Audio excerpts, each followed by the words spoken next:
Sa collègue de l'économie nationale a quant à elle éclairé l'opinion sur les revendications des pétroliers qui ont enclenché un mouvement de grève dans la partie sud de la République démocratique du Congo. Nous avons réadapté la structure de prix au mois de mai 2020. Ça veut dire qu'il y a eu plus de 2 ans, la structure de prix n'avait pas été touchée. Alors que de l'autre côté, sur le plan international, le cours du baril était en train de baisser. Nos partenaires n'ont pas eu vent à revendiquer sur quoi que ce soit parce que c'était en leur faveur.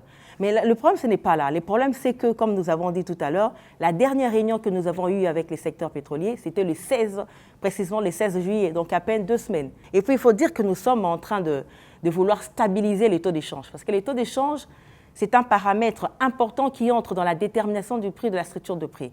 Et comme nous avons des yo-yo actuellement avec la fluctuation à la hausse comme à la baisse du taux d'échange, nous voulons que la Banque centrale stabilise les taux d'échange pour que nous ayons un taux d'échange consensuel que nous mettrons dans la structure de prix qui ne sera pas finalement rejeté après par les uns et les autres et publier une structure de prix qui tiendra compte de toutes ces réalités. Parce qu'il faut dire que nous sommes en train de travailler ensemble avec que ce soit le major, les indépendants, nous cogitons ensemble. Des gens qui veulent forcer la main à l'État, nous le connaissons. Ce n'est pas la corporation, ce n'est pas les secteurs pétroliers dans son ensemble.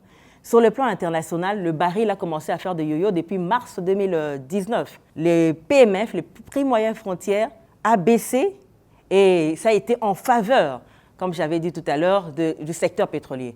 Et depuis 2018 jusqu'en 2020, il n'y avait pas eu de grève, alors qu'il y avait des fluctuations à la baisse de l'un des éléments déterminants. Donc, maintenant que le PMF est en train de remonter après les déconfinements par rapport à cette pandémie que nous avons actuellement de la COVID-19, il faudrait que les parties prenantes se mettent ensemble pour travailler et trouver des solutions dans le sens et de l'intérêt de la population et de l'intérêt de nos partenaires. Donc, c'est comme ça que l'on travaille.